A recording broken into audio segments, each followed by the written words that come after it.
Hello guys, कैसे हैं आप सभी। सो गाइस, क्लास 10th का चैप्टर 11 का हम एक्सरसाइज 11.1 क्वेश्चन नंबर 7 बताने जा रहे हैं। कंस्ट्रक्शंस का आईएमपी क्वेश्चन है, ठीक है। तो चलिए क्वेश्चन पढ़ते हैं, बारी बारी से स्टेप बाय स्टेप प्रोसेस करते हैं। तो गाइस, क्वेश्चन में बोला है draw a right triangle in which the sides are of length 4 centimetre and 3 centimetre. तो बच्चों यहाँ पे 4 सेंटीमीटर एंड 3 सेंटीमीटर बोला गया है।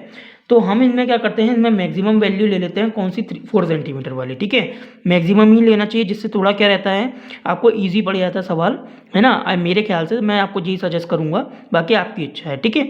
चलो, तो यहाँ पर हम क्या करते हैं, एक ट्रायंगल बना ले, एक लाइन खींच लेते हैं, जो कि कौन होगी हमारी, कोई भी साइड का नाम दे सकते हैं, या तो BC दे देंगे या फिर कुछ भी दे सकते हैं, ठीक है। तो हमने एक लाइन ले ली 4 सेंटीमीटर की, ये लीजिए, ठीक है बच्चों। इसमें हमने नाम दे दिया, इसका नाम दे देते हैं हम B, इसका नाम दे देते हैं C। क्लियर है आपको ये बात, ठीक है। अब नेक्स्ट स्टेप हम देखते हैं क्या बोल रहा है। हमने देखा कि वही then construct another triangle whose sides are 5/3 times the corresponding sides of the given triangle. तो बच्चों यहाँ पर जैसे हमने लाइन खींची कितनी, 4 सेंटीमीटर की, तो ये क्या एक राइट ट्राइंगल बोल रहा है। तो राइट ट्राइंगल यानी कि हमें 90 डिग्री का एक एंगल बनाना पड़ेगा। तो बच्चों हम क्या करते हैं, एक 90 डिग्री का एक एंगल बना देते हैं। तो हम क्या करते हैं, 90 डिग्री का एक एंगल बनाएंगे। तो उसके लिए हमने एक आर्क ले ली है, ठीक है, अपने अकॉर्डिंग। और इसको हमने क्या करते हैं, पहले 60 डिग्री का बनाएंगे, 120 डिग्री लगाएंगे, फिर जाके 90 डिग्री की बनेगी, है ना। ये देखिए हमने एक आर्क लगा दी यहाँ पर, आप लोग को दिख ही रही होगी, है ना। अब फिर हम क्या करेंगे बच्चों, इस पे यहाँ रखेंगे, यहाँ रख के भी एक आर्क लगाएंगे, पॉइंट को यहाँ रख के बिना इसको हिलाए, ठीक है। एक आँख यहाँ लगाई, फिर इसको रखेंगे यहाँ, इसको यहाँ रख के भी एक आँख यहाँ लगाएंगे, ठीक है। तो बेटा ये 60 और ये 120 हो गई। अब क्या होगा, जैसे यहाँ रख के हमने यहाँ लगाई एक आँख, वैसे एक आँख ऊपर लगा दीजिए यहाँ पर, है ना। नेक्स्ट उसके बाद ये 120 वाले पे रख कर आप एक आँख यहाँ लगा दीजिए। क्लियर है, आई थिंक आपको क्लियर हो गई होगी ये बात। जैसे ये रखा तो हमें क्या है, एक पॉइंट मिल गया जी। इस पे हमने क्या करा है, अपनी B से एक्सटेंड कर दी, इस लाइन को क्या कर दिया, B से हमने इसको एक्सटेंड कर दिया, ठीक है गाइस। चलिए, इसे हमने B से एक्सटेंड कर दिया, ठीक है। नेक्स्ट ये है, आपको यहाँ पर क्या करना था, 3 सेंटीमीटर की, जैसे ये 4 सेंटीमीटर की ये लाइन थी हमारी, तो हमें क्या करना पड़ेगा, 3 सेंटीमीटर का एक चाप लगाना पड़ता है। तो हम एक नाप ले लेते हैं 3 सेंटीमीटर का, है ना।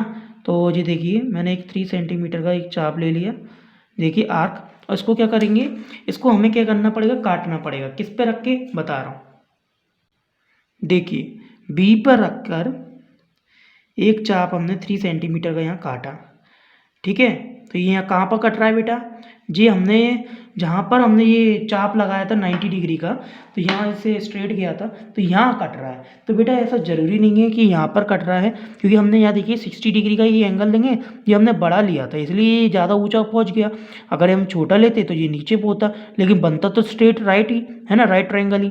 तो जब जी वाली लाइन नहीं है, ये ऊपर होती, तो इसीलिए यहाँ ज़रूरी नहीं है। तो आपको याद रखना है, ये जहाँ पर भी काट रहा है आपको वही पॉइंट को A बनाना है। क्या बनाना है, A नाम देना है, और उस पॉइंट को क्या करना है, उस A पॉइंट को C से ज्वाइन कर देना है।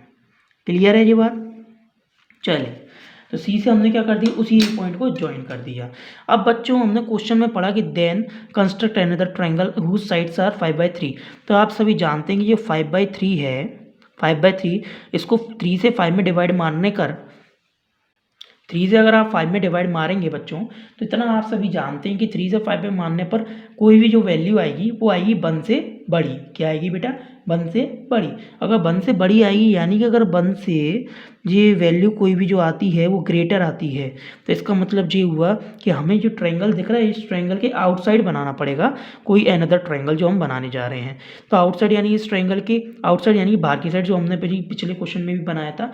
तो चलिए फटाफट इसमें भी हम वही प्रोसेस करते हैं। तो देखिए, तो उसके लिए हमने क्या करना पड़ेगा, ये तो हमने बना दिया बेटा 90 डिग्री का एंगल, ये तो आप लिख सकते हैं, ठीक है। और ये आपकी इतनी दिख रही है, ये आपकी ये पूरी लाइन 4 सेंटीमीटर की है। नेक्स्ट ये पूरी लाइन दिख रही है, ये आपकी 3 सेंटीमीटर की है। तो आप ये लिख सकते हैं इस तरीके से प्रेजेंट करके, ठीक है। देखिए जहाँ पर ये लाइन कट रही है वहीं पर। तो बेटा ये क्या है, ये 3 सेंटीमीटर की, आप लिख दीजिए। क्लियर है? तो ये मैंने आप लोगों के लिए लिख दी जिससे आपको समझ में आ सके। अब हम नीचे एक काम करते हैं, एक एक्यूट एंगल बनाते हैं, क्योंकि हमें क्या करना है, एक यहाँ पे 5/3 के अकॉर्डिंग लेना है। तो एक्यूट एंगल ले लिया। तो बेटा यहाँ पर जो एक्यूट एंगल बनाएंगे ये कोई भी हो सकता है, थीटा ले लिया। क्लियर है बात? चलिए अब हमें देखना है कि यहाँ पर 5 और 3 में मैक्सिमम वैल्यू कौन सी है बेटा। 5 और 3 में मैक्सिमम वैल्यू है 5। तो हम क्या करेंगे, 5 बराबर आर्क ले लेंगे जिसमें बी को हम पॉइंट को थ्रो करेंगे। ठीक है, बी को पॉइंट को मानकर। तो 5 बराबर आर्क लगा देता हूँ। देखिए, एक जी लगा दी, 1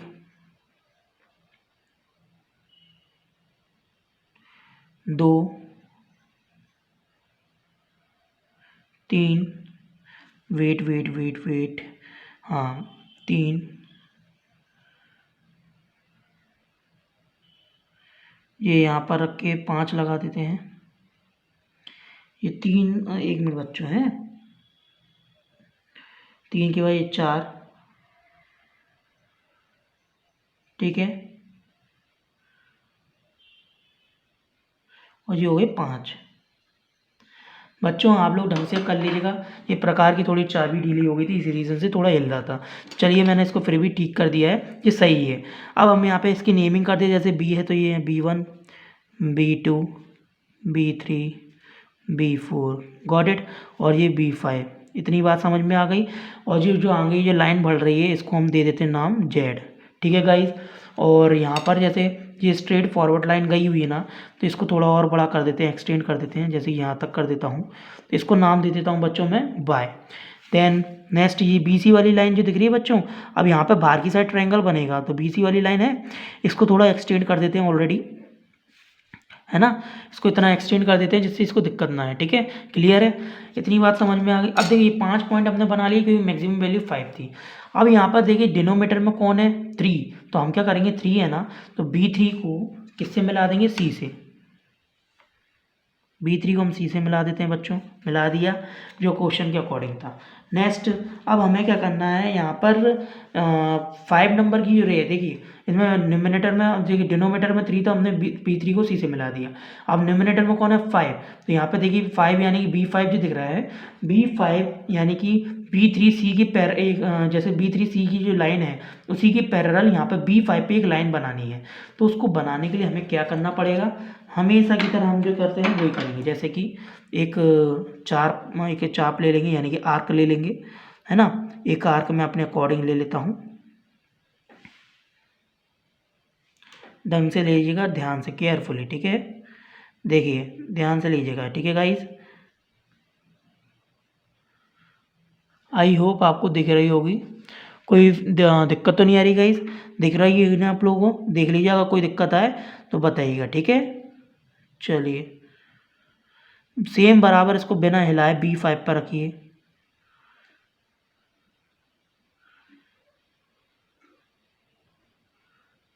ढंग से, ठीक है, चलो इसको बिना हिलाए थोड़ा सा और कर देते हैं जिससे कोई दिक्कत ना आए। ठीक है गाइस, थोड़ा बड़ा कर देते हैं जिससे बाद में इशू ना हो।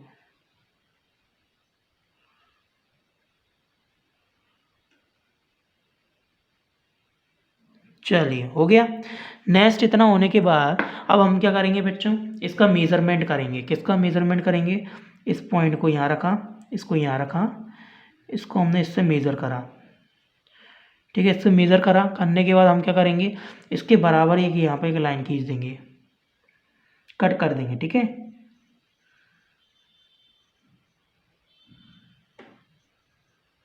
नेक्स्ट कट करने के बाद बेटा यहाँ पर एक पॉइंट हमें मिल गया, तो B5 को इस पॉइंट से गुजारते हुए एक्सटेंड कर देंगे, यानी B5 से एक लाइन एक्सटेंड करेंगे जो इस पॉइंट से गुजरते हुए जाएगी। ठीक है, तो ये जहाँ पर जैसे ही गुजरते हुए जाएगी तो ये जिस भी लाइन को इंटरसेक्ट करेगी वो लाइन हमारी होगी, ये नाम इसको दे देते हैं हम इसको X। तो ये होगी BX पर कौन सी लाइन आएगी हमारी, C'। ठीक है, ये C' नाम दे देते हैं। ये B3C की पैरेलल हो गई B5C', गॉट इट। अब हमें क्या करना है, जैसे सेम प्रोसेस यहाँ पर करी थी वैसे ही सेम प्रोसेस ऊपर करेंगे। एक पैरेलल लाइन ले लेंगे जैसे हम पिछले क्वेश्चनों में करते आए हैं बच्चों। आई होप आपको ये न्यू नहीं लगेगा, क्योंकि आप लोग ये करते ही आए हैं, तो आई थिंक आपको ईजी लग रहा होगा, है ना। और जो हमारे न्यू वीडियो अगर व्यूअर्स आए हैं तो उनको ज़रा थोड़ी दिक्कत आ रही होगी, तो उनको कह देते हैं इंट्रोडक्शन की वीडियो ज़रूर देख लीजिएगा। हमारी इंट्रोडक्शन की वीडियो अगर आप देख लेंगे तो आपको ईजी पड़ेगी, ठीक है। ये क्वेश्चन, चलिए, तो ये हमने इसके पैरेलल एक आर्क ले ली अपने अकॉर्डिंग, इसको बिना हिलाए, हमारे इस कंपास को कि बिना हिलाए एक उसी आर्क को यहाँ पर लगाना है, ठीक है। मतलब जो आर्क का साइज़ यहाँ लिया था इसको बिना हिलाए यहाँ लगा देंगे, क्लियर है। अब इसको इससे मेज़र कर लेंगे, यानी कि इसको एक बार चेक कर लेंगे कितना इसका कोण बन सकता है। देखिए यहाँ ले लिया हमने, इसको मेज़र कर लिया। अब इसको हम इसको बिना हिलाए इस जैसे इधर रखा था, मेज़र करा था, तो उसके इसी पॉइंट पे रखकर इधर एक कट लगा देंगे, ठीक है गाइस।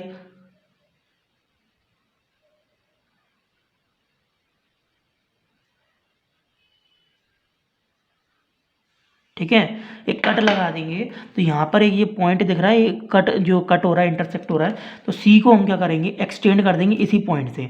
और सी को एक्सटेंड करेंगे कहाँ तक करेंगे, जी देखिए, जी देखिए, सी को एक्सटेंड करते हुए यहाँ तक लाएंगे, ठीक है। चलिए, इतना आ गई समझ में बात आपको।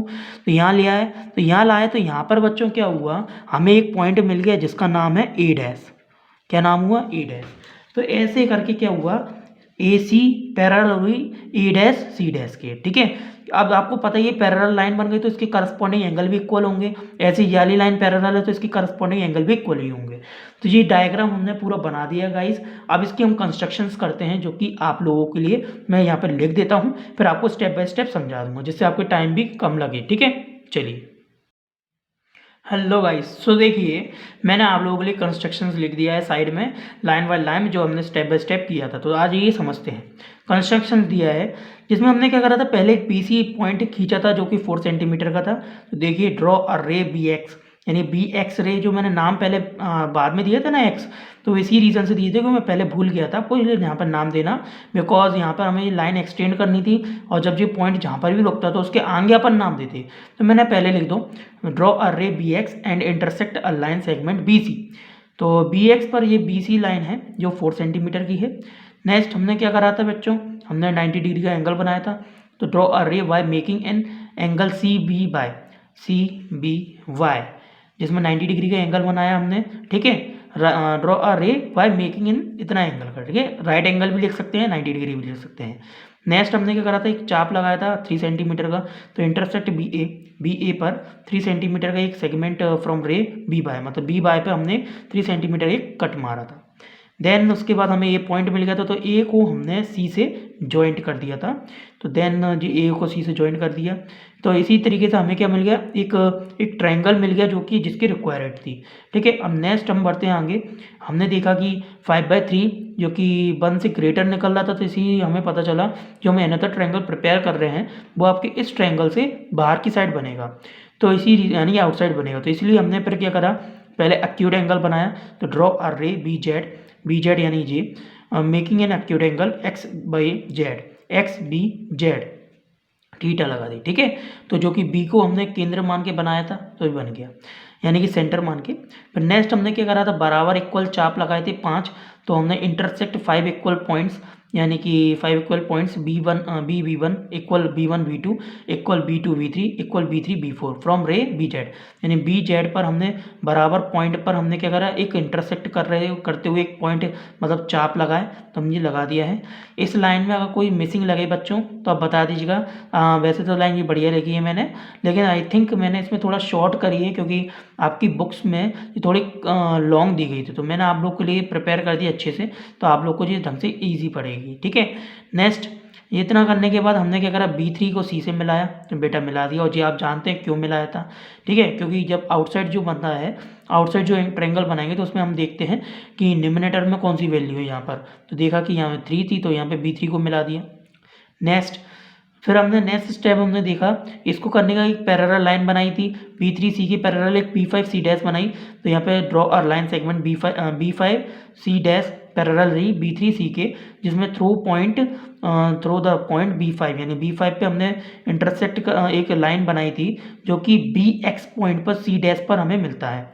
यानी B5 पे हमने B5 को एक थ्रो पॉइंट बनाया था, जिस पे रख के हमने एक लाइन जो खींची थी पैरेलल, तो वो BX पर इंटरसेक्ट कर रही थी C' पॉइंट पर। ठीक है, तो देखिए, तो draw a line segment C', जैसे हमने यहाँ पे पैरेलल लाइन बनाई वैसे ही हमने ऊपर भी यहाँ पैरेलल लाइन बनाई जो कि CA के पैरेलल थी C', तो हमने लिख दिया draw a line segment C', parallel CA through the point C' which intersect BX at point A', यानी जो BX पर जो पॉइंट है C', तो वो क्या है, वहाँ पर हमने एक पॉइंट एक लाइन बनाई जो कि B पर A' पर हमें इंटरसेक्ट कर रही थी। ठीक है, तो गाइस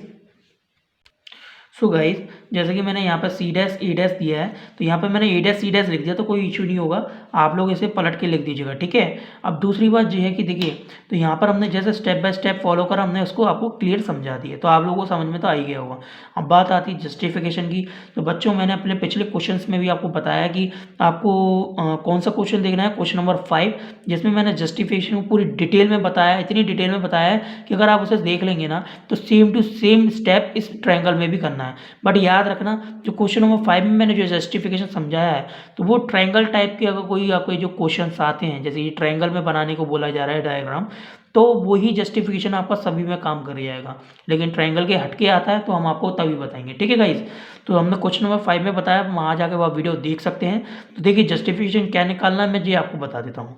तो देखिए, इसमें नया ट्रायंगल क्या है, BA', है ना, तो नया ट्रायंगल और पुराना ट्रायंगल, तो देखिए BA' अपॉन में BA इक्वल, यहाँ पर देखा इसकी दूसरी साइड है BC' अपॉन में BC, फिर एक तीसरी और रह गई है जिसमें है A', जिसको आप लिख सकते हैं C' अपॉन में CA। ठीक है, तो ये किसके इक्वल में होगी, 5/3 के। तो जी हमें क्या करना है, इसको प्रूफ करना है। ठीक है, तो आप लोग अगर क्वेश्चन नंबर 5 देख लेंगे तो आपको इसमें कोई दिक्कत आएगी ही नहीं, तो गाइस इस बात की गारंटी है। तो इसलिए क्वेश्चन नंबर 5 को अभी तुरंत देखें एंड फिर उसके बाद इसे सॉल्व कीजिएगा। इतना तो मैं आपको कह सकता हूँ, आप लोग सॉल्व कर लेंगे। ठीक है गाइस, सो वीडियो पसंद आई तो प्लीज़ लाइक शेयर सब्सक्राइब जरूर कीजिएगा। तो ये आपकी IMP क्वेश्चन सीरीज़ का इस चैप्टर का लास्ट क्वेश्चन था जो कि आज कंप्लीट हो गया है। सो गाइस चलिए मिलते हैं हम नेक्स्ट वीडियो में, तब तक के लिए आप लोगों को गुड लक।